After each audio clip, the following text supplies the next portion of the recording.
Muy bien, entonces después de esta introducción, les puedo decir que hoy la sesión se va a enfocar a la razón por la cual es más difícil que las otras que ya hemos visto, eso que es el dolor, el desorden, el sabotaje de otros, etcétera, etcétera, etcétera, que impide que las personas puedan asumir los procesos de cambio con toda, ¿cómo lo diría yo?, firmeza, entusiasmo, constancia, disciplina. Así que el tema que hoy vamos a ver se llama ganancias falsas. En efecto, todo problema de personalidad, toda adicción, cualquier tipo de adicción, al alcohol, a las drogas, al sexo, a la pornografía, a las compras, ¿sí?, al propio temperamento o personalidad agresivo, invariablemente va a tener lo que se llama ganancias falsas. ¿Qué cosa es una ganancia falsa? Bueno, pues una ganancia falsa, que es el tema que hoy vamos a platicar. A ver, apaguen sus micrófonos, por favor, para que no se oiga eco, aunque yo también puedo silenciar al grupo. Listo. Las ganancias falsas que hoy vamos a ver, ¿sí?, implican que algo de lo que estamos sufriendo hoy nos representa alguna ganancia. Esas ganancias se llaman ganancias falsas porque no duran, porque son frágiles, porque son eventuales, porque son transitorias. Sin embargo, indudablemente, en mi experiencia clínica he observado que todas las personas de todas las lenguas, razas, culturas, religiones, invariablemente, al menos durante una larga etapa de su vida, vamos a decirlo de una manera simple, aunque después lo diré de un modo más técnico, disfrutan su propia problemática. Por ejemplo, una persona depresiva disfruta, al estar deprimido, de la posibilidad de no ir a trabajar, o de no pagar una deuda, o de no asumir alguna responsabilidad. ¿Por qué? Porque está deprimido. Y al estar deprimido, entonces tiene un magnífico motivo, pretexto, según él, causa razonable, para no hacer aquello que procede a hacerse cuando uno está gozando de cabal salud. Otro ejemplo, la persona que tiene un carácter iracundo y que es explosivo y agresivo, y cuando se enoja, se enfurece, agrede, insulta, pega, tira cosas, golpea puertas, paredes, dice maldiciones. ¿Cuál es su ventaja? Que después de hacer todo eso, se puede sentir tranquilo. Pero además, casi siempre este tipo de personas agresivas le van a echar la culpa a otra persona. Al cónyuge, a los padres, a los hijos, a los amigos, qué sé yo, a quien tengan cerca, o incluso a su pasado.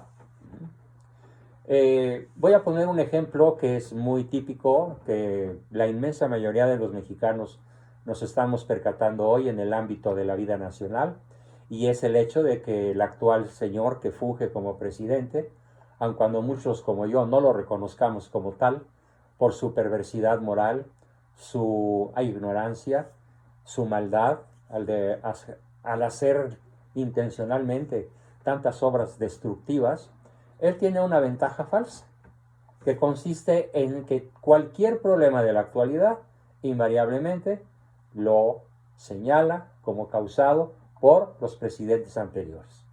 Heredamos un cochinero, heredamos los cárteles de la droga, heredamos la inseguridad, heredamos un sistema de salud pésimo, heredamos unas finanzas con demasiadas deudas. Siempre todos los presidentes anteriores, Fox, Calderón, Peña Nieto, etcétera, son los culpables de lo que hoy sucede en México. Mientras que en otros países, como por ejemplo, tengo ahorita muy presente Alemania, Hungría, Polonia, la misma Francia, no se diga Italia, e incluso algunas naciones del propio continente latinoamericano, que llegan, toman la presidencia y asumen su responsabilidad sin echarle la culpa al pasado. La ganancia falsa o ganancia neurótica, que también se llama, consiste en lavarse uno de las culpas de la falta de preparación, de la falta de capacidad, de la falta de responsabilidad para enfrentar los problemas, por graves que sean, aunque se hayan heredado. Es cierto, México desde 1928 nunca ha estado bien. Fueron muchas décadas de corrupción, de robo, de todo lo que ya sabemos, pero echarle la culpa al pasado para no resolver los problemas del presente es una ganancia falsa que probablemente alguno de ustedes pudiera tener que aprender a desprenderse de ella. Si cambiamos de ámbito y en vez de hablar de la vida nacional tan dolorosa para todos nosotros en estos momentos, hablamos de nosotros mismos, una ganancia falsa consistiría en echar la culpa de nuestros problemas actuales a los papás. Es que cuando yo era pequeño mis papás me maltrataron, es que cuando yo era adolescente mis papás no me comprendieron, me tuve que ir de mi casa, es que cuando yo nací yo supe al poco tiempo que fui un niño no deseado, es que mis papás nunca me aceptaron como soy, es que. Y siempre pensando en que otra persona, es la causante, la culpable, la responsable de nuestras tragedias. Bueno, pues esta es una ganancia falsa porque de esta manera se puede eludir la tremenda responsabilidad, ¿sí?, de tomar el toro por los cuernos y resolver las cosas que a mí me tocan resolver. Miren, esto es bien importante, como una crítica severa a las ganancias falsas. Nadie es responsable de muchísimas cosas que nos pasan, de muchísimas cosas que nos pasaron en nuestra niñez, de muchísimas tragedias que ocurren en nuestro entorno. Simplemente, si vemos las noticias de hoy, son aterradoras. 17 muertos por asfixia en un hospital en Tula, porque 3 ríos se desbocaron y eliminaron la corriente eléctrica de un hospital y estaban entubados, dejaron de respirar y murieron asfixiados. Y los familiares de esas personas ya se imaginan lo que están sufriendo y bien haríamos en elevar una oración por ellos. O las personas que, por ejemplo, en el municipio de Ecatepec lo perdieron todo porque el río se llevó cuadras enteras de un mercado sobre ruedas, o lo mismo sucedió la semana pasada en Tlalnepantla. Hay infinidad de cosas sobre las cuales no tenemos control. No las podemos evitar. Ahí están. Pero hay algo sobre lo que sí tenemos control. Y es esto que voy a decir, mi principal invitación a todo el grupo, para que cuando reciban su diagnóstico escrito, que será pronto, a partir de mañana y los próximos 10 o 15 días, porque es una labor muy ardua, muy difícil, que requiere largos escritos, algunas entrevistas extras, con todos, por supuesto, es lo siguiente. No puedo evitar lo que sucede. No puedo cambiar los hechos que ocurren. Pero ¿qué es lo que sí puedo cambiar? Mi actitud ante lo que ocurre. ¿Sí? Eso sí lo puedo cambiar. De eso sí soy dueño. De cambiar para bien la actitud ante las tragedias que me rodean. Voy a citar algunos ejemplos. Tengo algunos clientes que me han dicho, que me han asegurado que ya no soportan cómo es la vida en México desde el año pasado, sobre todo desde que el malo tomó la presidencia, y están pensando o ya se fueron a otro país. Y me han escrito desde ese otro país, sobre todo de Argentina, de España, algunos de Francia, algunos de Italia, y me han dicho, pues yo pensaba que acá las cosas estaban bastante mejor, pero resulta que no. Resulta que en algunas cosas México está mejor y acá está peor. Y entonces yo les dije, lo que pasa es que al irte tú, te llevaste tu actitud contigo.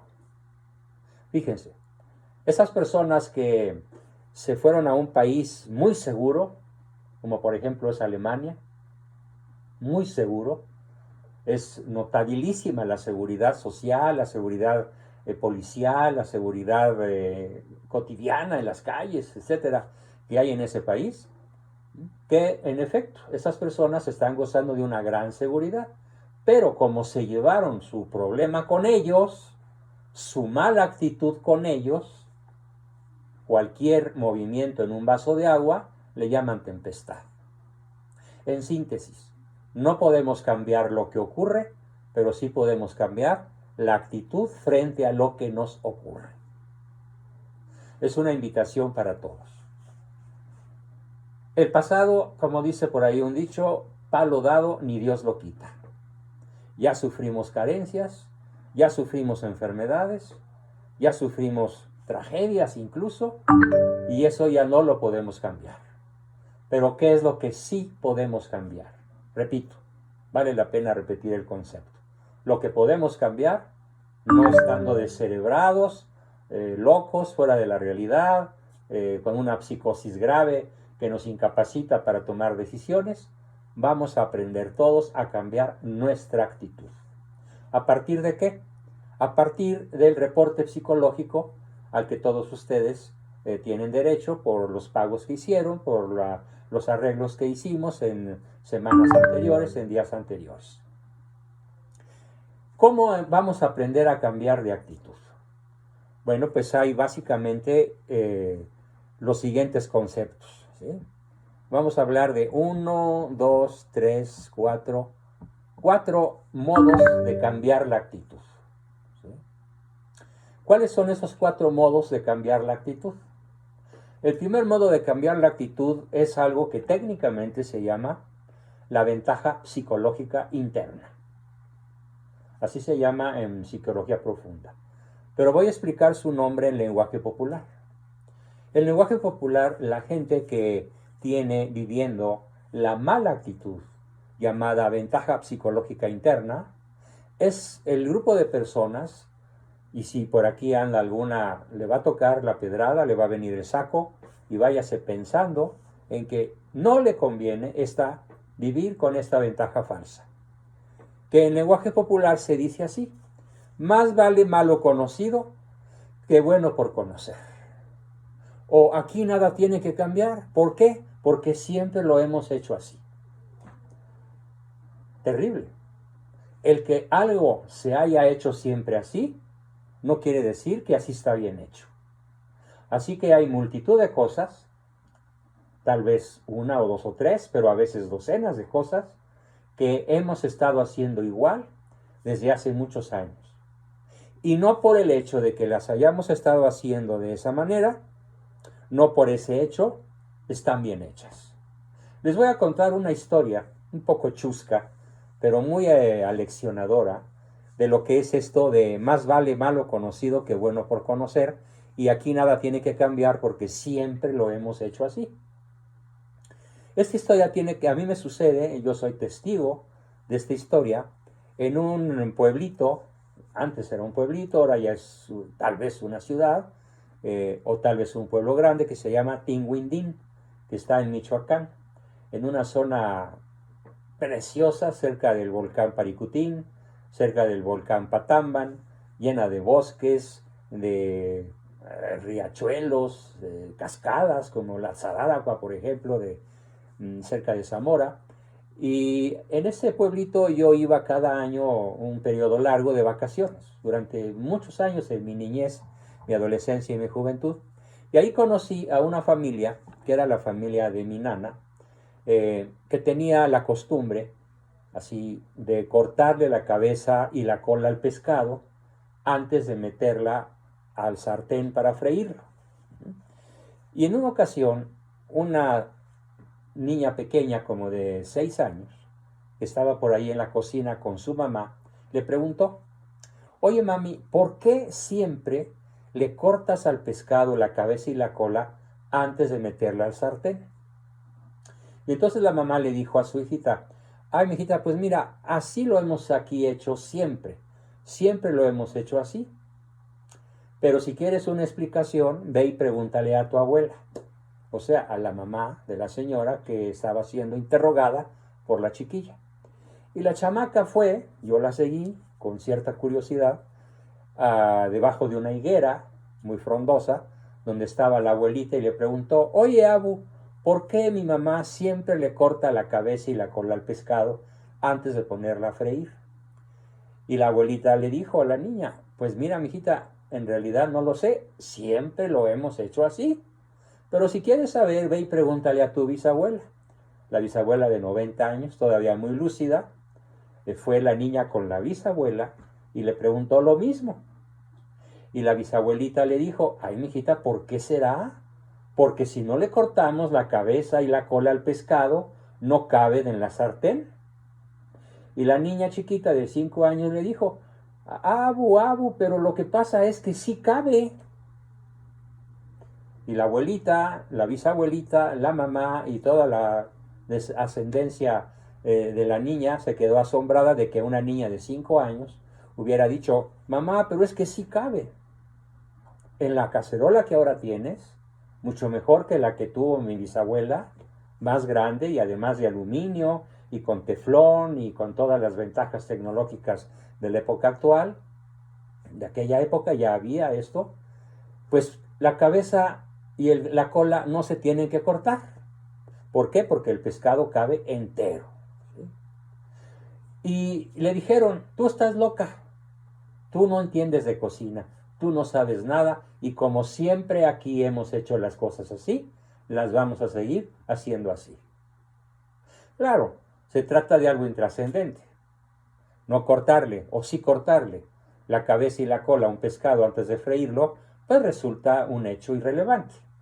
Irrelevante para la salud mental, la armonía, el desarrollo de cualquier familia. Sin embargo, ese mismo tipo de actitudes me llevó a observar otras. Y en efecto, había muchísimas cosas que todas las familias que vivían en ese pueblo hacían las cosas porque siempre se habían hecho así.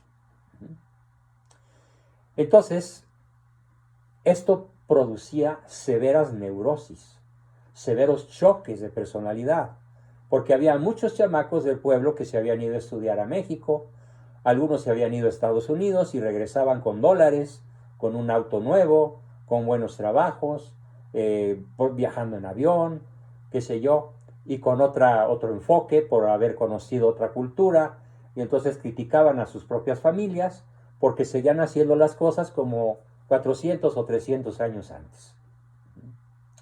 Así que la primera invitación que les hago a todos es revisar si es probable, y en algunas veces puede ser seguro, que si seguimos haciendo las cosas como hasta ahora, podamos fracasar. Porque el que siempre se hayan hecho de la misma forma no es ninguna garantía para que se estén haciendo correctamente, sanamente, productivamente. Así que invito a todos mis oyentes en esta sesión y posteriormente en los que vean el video, porque por causas de fuerza mayor hoy no hayan podido entrar, probablemente por el temblor tan fuerte que se sintió. De hecho, mi computadora se apagó unos segundos, se volvió a encender, pero bueno, no pudieron estar, pero estarán. Bien, entonces, repito, analicen qué pueden estar haciendo mal por la única razón de que siempre se haya hecho así. Cada quien lo conocerá de manera privada, desde un punto de vista profesional, para que lo podamos ventilar, ajustar a las situaciones y circunstancias actuales que nos permitan una puesta al día, una actualización de muchísimas cosas que ya cambiaron y que ahora las vamos a aprender a hacer de modo distinto. Ejemplos muy severos de cosas que la gente sigue haciendo porque siempre la ha hecho así. De los ejemplos inocuos, como del pescado en la sartén, voy a poner 2 o 3 ejemplos muy graves. Por ejemplo, es típica la mamá o el papá que cuando yo les digo que por qué les pegan a sus hijos, ¿sí? ¿Por qué les gritan? ¿Por qué los maltratan? ¿Sí? Dicen, es que así me educaron a mí. Yo crecí a golpes y míreme, soy una persona de trabajo, de honestidad, creyente, eh, soy un buen ciudadano, trabajo bien, gano mi dinero honestamente. Mi papá así me educó, a mi papá así lo educó mi abuelo y pues hasta la época de Adán y Eva si quieres, ¿no? Bien, el hecho de que a mí o a ti o a alguien lo hayan educado a golpes, a gritos, a insultos, a comparaciones, a humillaciones, no implica que siempre las próximas generaciones lo vayan a aprender de la misma manera. Así que vamos a considerar que algunos de ustedes probablemente van a tener que cambiar lo que se llama su economía de caricias, para que en vez de caricias condicionales negativas, puedan aprender a dar caricias incondicionales positivas. Ya explicaremos más adelante ese concepto, que tal vez algunos de ustedes ya tienen, pero la mayoría no. La caricia que verdaderamente educa, que verdaderamente desarrolla, no es la que se da con ira para castigar una conducta que consideramos inadecuada. Aunque se haya hecho siempre así, tenemos que aprender, nos conviene aprender en esta época nueva, que la caricia que verdaderamente nutre y educa es la que se da al otro por una simple razón. Porque existe, porque es, porque ahí está, vivo, consciente y esperando un amor incondicional que muy pocas veces o nunca va a llegar. Eso es un terrible ejemplo real de que probablemente algunos de mis oyentes vayan a tener que cambiar. Otro ejemplo de algo que también muy probablemente se tenga que modificar. Y es que muchas parejas, cuando el marido o la esposa hacen algo incorrecto, indebido, al menos desde el punto de vista de uno de los dos, dejan de hablarle al otro. Le retiran el habla. Bueno, conozco parejas que se han dejado de hablar hasta por 3 meses. ¿Sí? Vamos, ni siquiera los buenos días, ni las buenas noches, ni por favor, nada. El silencio es rotundo y absoluto. ¿Por qué? Porque está sentido, ¿no? Porque trae el niño atravesado, porque hizo un entripado. Y entonces el recurso para castigar al otro es dejar de comunicarse con él. Grave, gravísimo error, que no se justifica porque así lo hayamos hecho siempre, desde tiempo inmemorial. Porque miren ustedes, se ha descubierto en la medicina moderna que hay algo que mata, hay algo que destruye a las personas, mucho más que la agresión directa o indirecta. Y eso que más destruye a las personas se llama indiferencia, aislamiento. Cuando le retiramos el habla a unas personas, quienes sean, sobre todo si son muy cercanas, literalmente, ¿qué estamos haciendo a escala neurofisiológica? Le estamos quitando su oxígeno. Le estamos produciendo dos fenómenos, aparte de otros muchos que voy a explicar más adelante en otras sesiones, dos fenómenos que se llaman anoxia e hipoxia, que en términos de la medicina moderna quieren decir disminución de oxígeno en la sangre. Así que literalmente cuando le quitamos el habla a alguien que nos ama, que nos quiere, para quienes somos importantes, literalmente lo estamos asfixiando. Claro, no es tan rápido como taparle la nariz, la boca y la garganta, apretársela, no. Pero es una forma lenta, horrible de morir y de enfermar a la persona a la cual le dejamos de hablar. O le retiramos nuestra consideración, nuestro respeto, ¿sí? Nuestra presencia.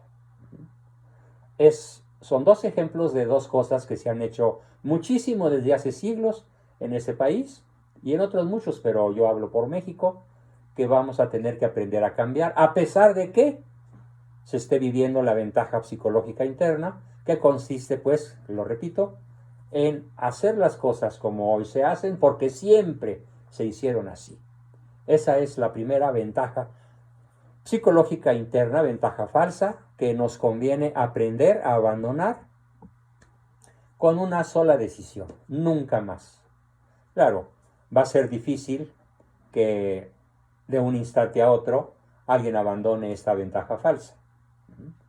Pero sí se puede tomar la decisión de comenzar un camino en el cual esta ventaja se tira a la basura porque me hace daño, te hace daño, les hace daño a todos los que la viven, tarde o temprano.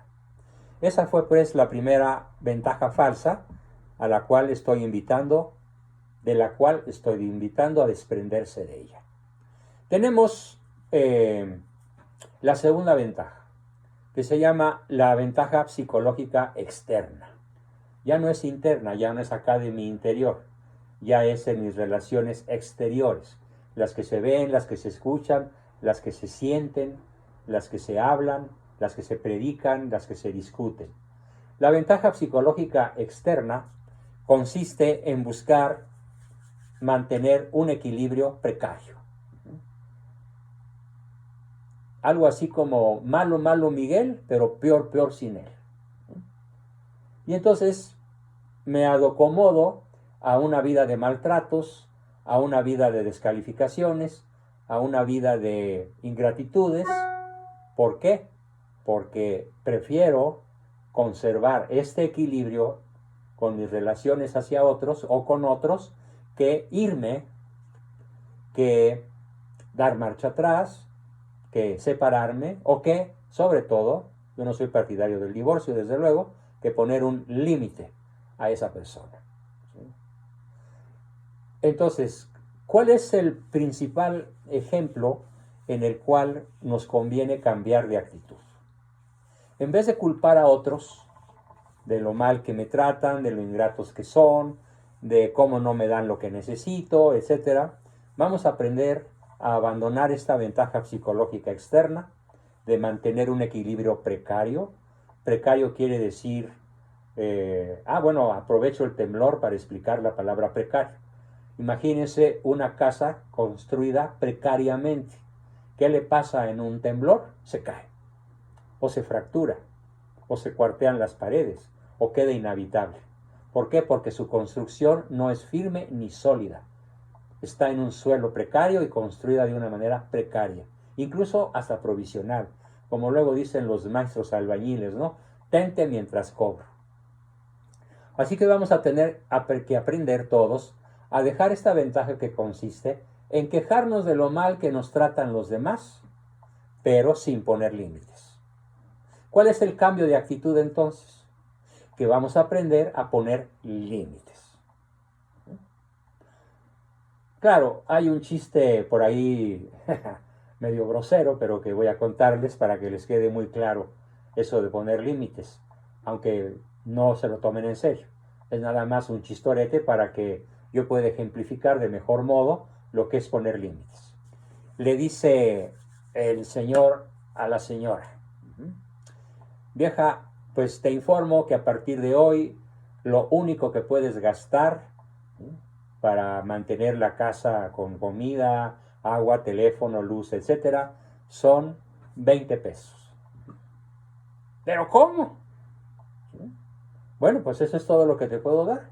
Claro, es falso porque él tiene para darle 200 o 500 o más. Y entonces la señora en venganza le dice: pues muy bien. Entonces, así como tú me estás poniendo ese límite económico, yo te voy a poner un límite de horario, el cual va a consistir en que en esta casa el amor se hace a las 10, estés o no estés. Bueno, pues llegando estas palabras, un tanto macabras y irónicas y sardónicas, a la realidad, nos conviene a todos los que estamos aquí aprender a poner límites. Yo en los diagnósticos individuales, tanto en lo que escriba como en lo que cotorreemos, platiquemos, aclaremos, confrontemos en nuestras entrevistas, voy a poder darles ideas sólidas a cada uno, a su estilo, a su manera, en su situación concreta, para que aprenda a desprenderse, pues, de la ventaja psicológica externa y aprenda a poner límites. ¿Cuáles van a ser las enormes ventajas de aprender a poner límites? A los hijos, a los padres, al cónyuge, a los vecinos, a los parientes abusivos que llegan a la casa de gorrones. Aprender a poner límites. Bueno, pues que nos da una vida más autónoma, más equilibrada, con más alegría, con más plenitud, con menos obstáculos, menos amarguras, porque así se aprende a vivir mucho mejor. A veces los límites se tienen que imponer. Por ejemplo, a un niño pequeño no le voy a pedir de favor que deje de jugar con un pasador metálico que trata de meterlo en una toma eléctrica. ¿Por qué? Porque si no se lo quito y si no se lo impido, pues a lo mejor se va a electrocutar o cuando menos se va a llevar un choque eléctrico tremendo. Entonces, hay veces que los límites no se negocian, se imponen.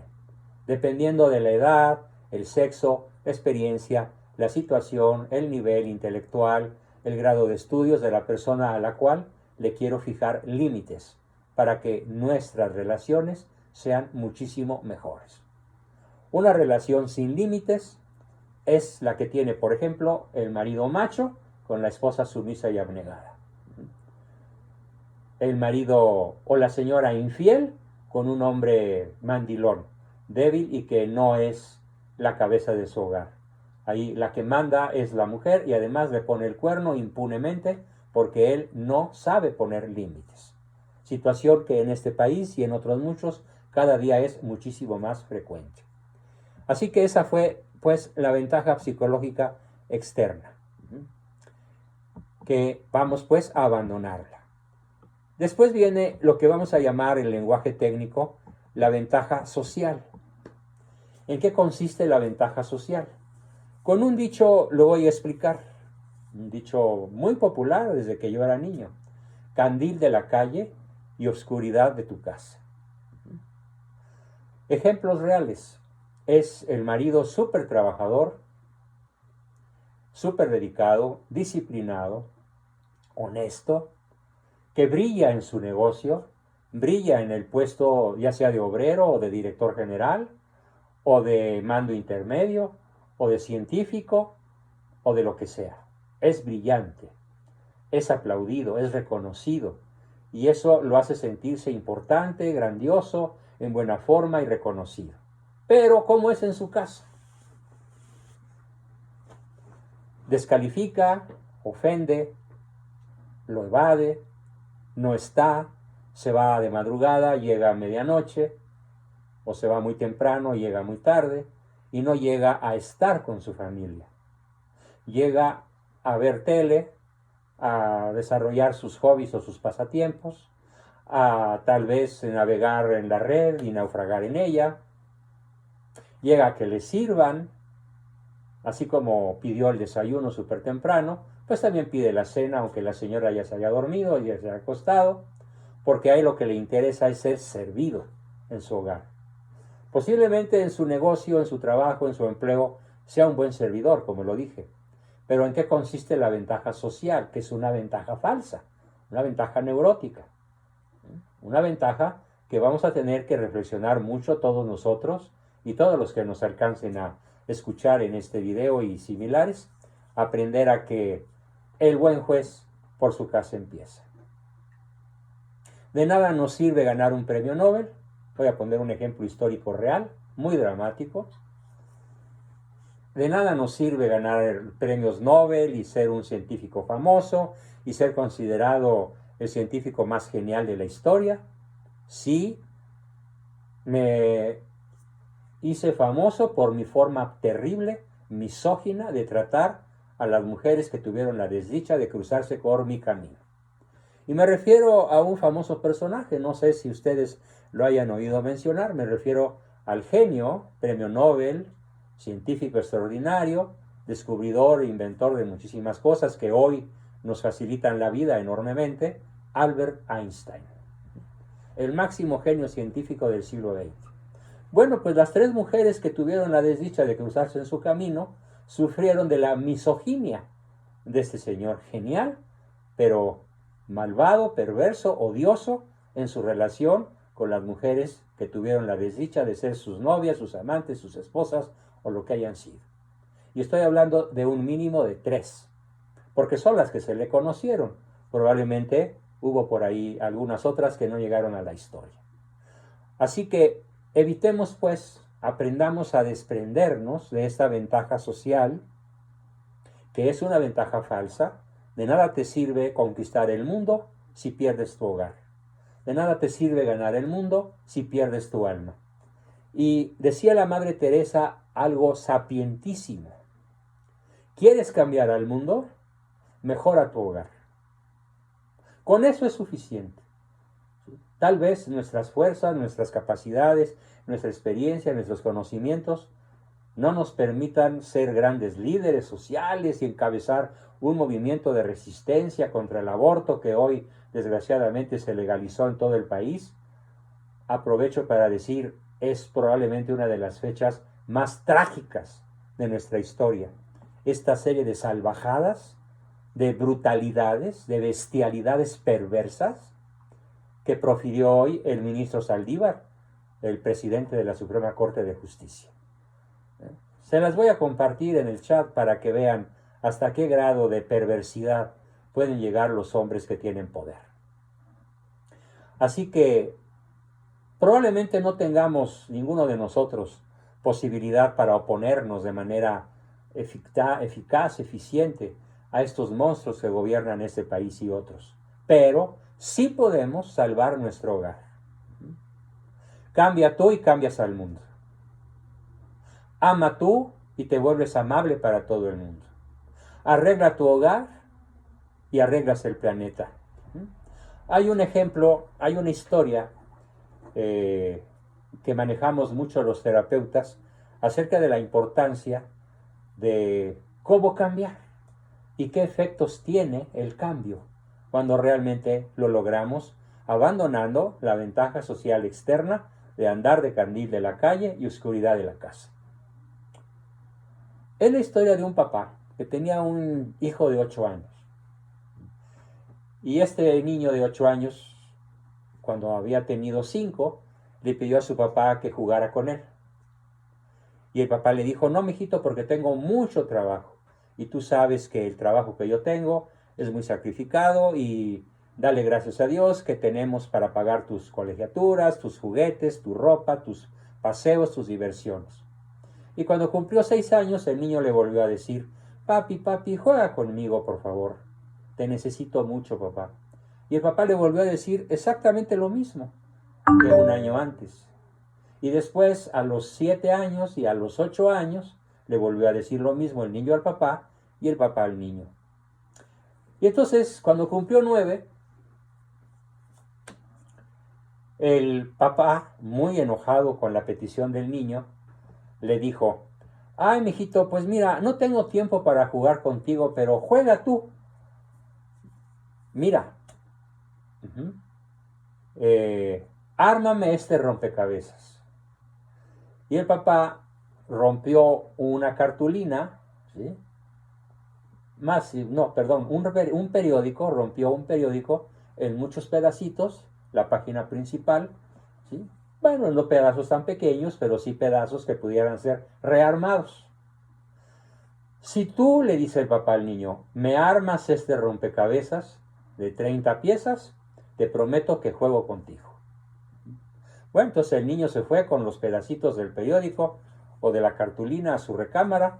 Allí estuvo unos 20 minutos intentando armar el rompecabezas y ante la tremenda sorpresa del papá, el niño regresó con el rompecabezas perfectamente armado, colocado encima de una cartulina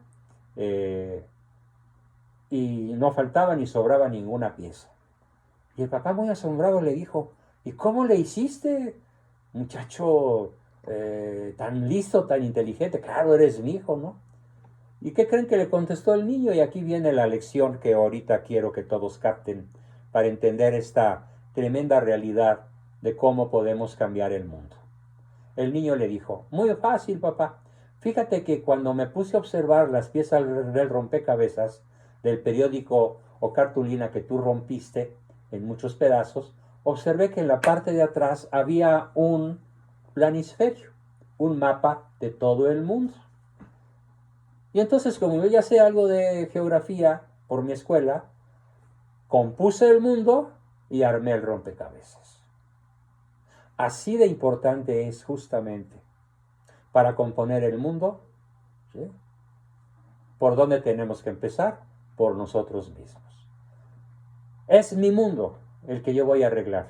Y al arreglar mi mundo como ese niño, logro que el papá se fije en mí. Y entonces a partir de ese momento el papá le dijo, no habrá un fin de semana más sin que yo haga un espacio para jugar contigo, hijo. Porque me doy cuenta con lo que has hecho, lo mal padre que yo he sido contigo. Esta fue la ventaja social. Y luego tenemos la más importante de todas, que se llama ventaja existencial. ¿Qué es la ventaja existencial? La ventaja existencial consiste en el conjunto de juicios. Bueno, antes de decir lo que es ventaja existencial, tengo que definir lo que es postura existencial. ¿Qué es la postura existencial? La postura existencial es el conjunto de juicios, de ideas, de pensamientos, de palabras, de posturas físicas, de lenguaje corporal, de gestos que hacemos para vivir en el planeta Tierra. En el hogar, en el trabajo, en la calle, en el transporte. La postura existencial, pues, es un conjunto de juicios de valor que hacemos sobre mí, sobre ti y sobre ellos. Y sobre el planeta entero, o la creación entera. La postura existencial se expresa de varias maneras. La primera postura existencial se expresa así. Yo estoy bien, tú estás mal, ellos están mal. Esta postura se llama postura paranoide, que es tremendamente frecuente entre nuestros hogares. En mi diagnóstico he descubierto que algunos de los miembros de este grupo, ¿sí?, o su cónyuge o sus papás están en postura paranoide. Ejemplos de cómo es la postura paranoide. Porque soy tu padre, porque soy tu madre, y porque más abre el diablo por viejo que por diablo. Y obedeces y cartucheras al cañón, porque donde manda capitán no gobierna marinero. Y naciste pa' maceta y del corredor no pasas. Y qué terrible es tener un hijo como tú. Debo estar pagando los pecados de mi juventud. ¿Qué implica todo esto que acabo de decir? Implica el juicio paranoide, enfermizo, injusto, incorrecto, que expresa: yo estoy bien y tú estás mal. Y aquellos están mal. Solo yo estoy bien. Hay una segunda postura existencial, que es la postura existencial contraria. Yo estoy mal, tú estás bien, que se llama postura depresiva. En la postura depresiva no es que tengamos exactamente una enfermedad de depresión profunda, sino una postura existencial. Y con esta postura existencial andamos por el planeta diciendo cosas como nadie me quiere, la vida es cruel conmigo, ¿por qué tenía que sucederme a mí?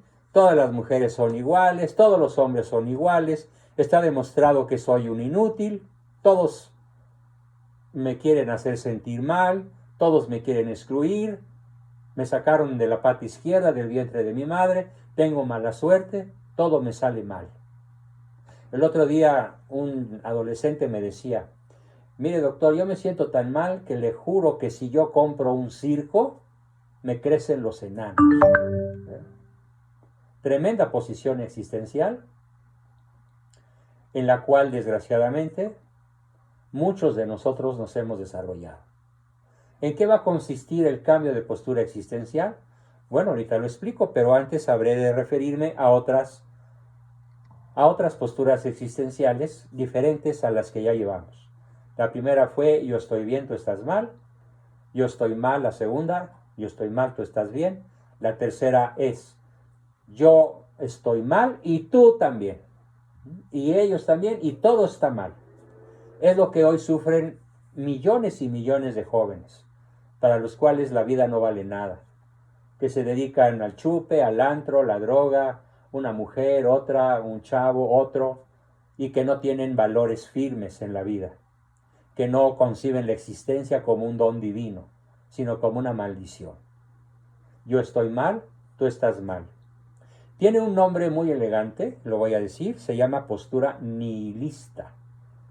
N-I-H-I-lista, nihilista, que viene del latín nihil, que quiere decir partidario de nada. Hoy el nihilismo avanza en la sociedad mexicana y en la sociedad mundial a pasos agigantados, tremendamente poderosos hacia una posición autodestructiva. Así que estas tres ventajas, estas tres posturas existenciales, de ninguna manera nos convienen.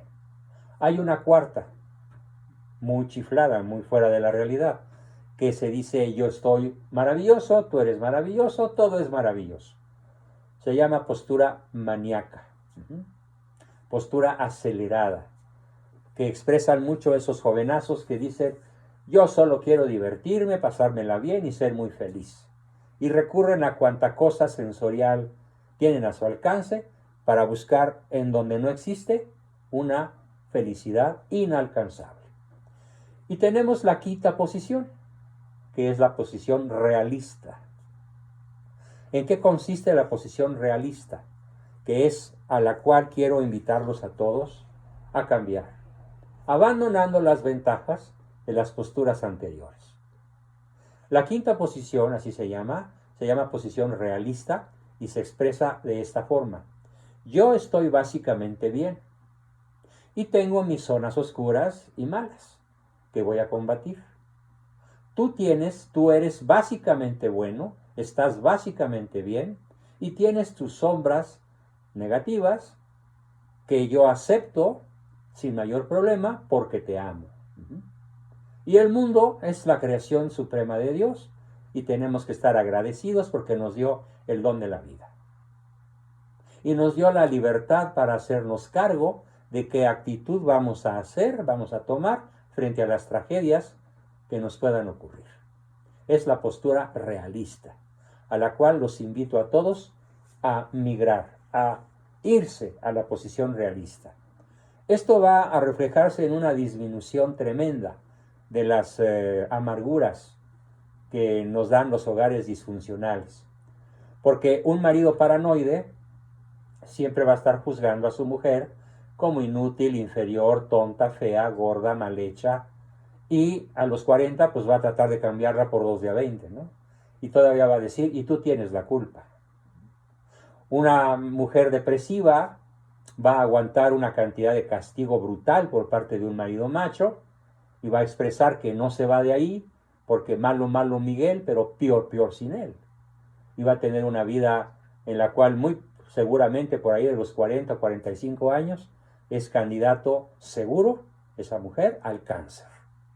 Porque el cáncer se genera en la inmensa mayoría de las mujeres que tienen esta postura depresiva, en la cual además pues no pueden expresar abiertamente sus emociones porque el marido las oprime, las reprime, las descalifica. Así que la migración a la postura existencial realista, aunque sea difícil, es algo que voy a intentar con todos de la mejor manera posible para que abandonemos las ventajas falsas de ser un paranoide en el que todo mundo está mal menos yo, la ventaja falsa de ser un depresivo y eludir así mis responsabilidades, la ventaja falsa de ser un maníaco y pasármela de fiesta en fiesta irresponsablemente, la ventaja falsa de ser no lo dije, el nihilista en castellano actual se traduce, bueno, no en castellano, en mexicano actual de Tepito, se traduce con la expresión de valemadrista. Alguien al que le vale todo, al que no le importa nada. Es el nihilista valemadrista. ¿Y cuál ventaja tiene? Pues que otros tienen que hacerse cargo de él porque él no se puede hacer cargo de sí mismo. ¿Y quieren que les diga algo muy triste de este país que amo? ¿Quiénes son ellos? Pues son dos tipos de personas que no pueden valerse por sí mismas. Los chairos, que reciben el número de 33 millones de chairos, ¿sí?, las migajas que les da el malo para que les den su voto. Son nihilistas, son valemadristas, porque lo único que les interesa es recibir un bono, a veces muy escuálido, sin trabajar y sin desarrollar actividades productivas con verdadera responsabilidad.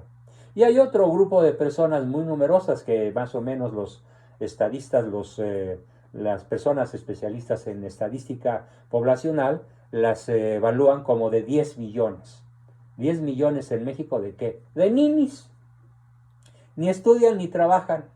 Y ya tienen 35 años y sus padres los siguen manteniendo. O su esposa, ¿sí?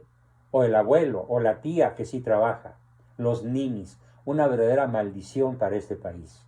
Son los valemadristas o nihilistas, que tienen la ventaja falsa de recibir su bono de este desgobierno para seguir haciendo lo que se les pega la gana, que generalmente es alcohol, sexo, drogas, vagancia, diversiones, excepto invertir en su propia educación. Esa es una ventaja falsa, probablemente de las más dramáticas que sufre nuestro país.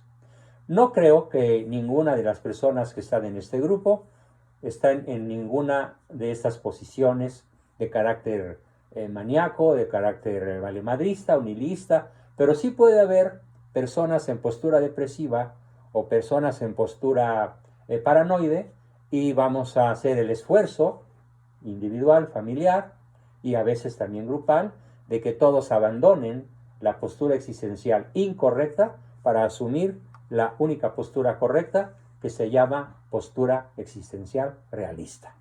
Bueno, pues con eso terminamos mi exposición del día de hoy, y como siempre pasamos a la fase de comentarios, preguntas, aportaciones, dudas, etc. ¿Quién quiere comenzar? Adelante, tenemos unos 20 minutos para esto. Adelante. Yeidi, por favor, adelante. Te escucho. Enciende tu micrófono. ¿O nadie quiere participar? ¿Nadie quiere preguntar? ¿Todo quedó muy claro? ¿Algún comentario, pregunta? Francisco Aburto, Ana María Guadalupe, Carlos Hernández, José Pablo, Lupita Laguna, estoy a sus órdenes un ratito más. Buenas noches. Hola, Paco.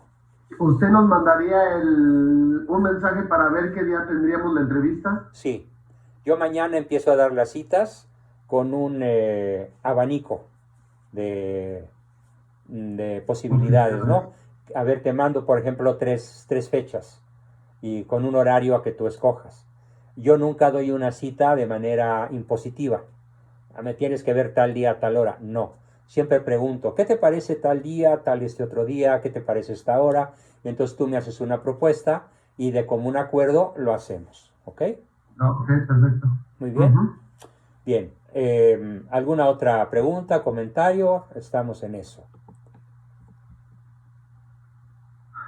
Me dice JD que está hablando pero cree que no se escucha. Es que lo que pasa, JD, es que a lo mejor no has encendido tu micrófono. A ver, JD. Ya no la veo, se salió.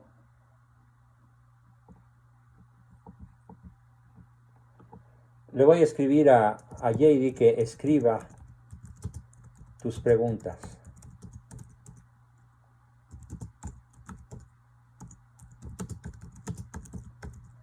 Muy bien. Ya está ahí otra vez JD. A ver, JD, enciende tu micrófono para poderte escuchar. Parece que JD tiene problemas técnicos. Bueno, Carlos, Ana María, Lupita, ¿quién más quiere preguntar? Adelante. Adrián Santiago, María Varela, soy todo oídos.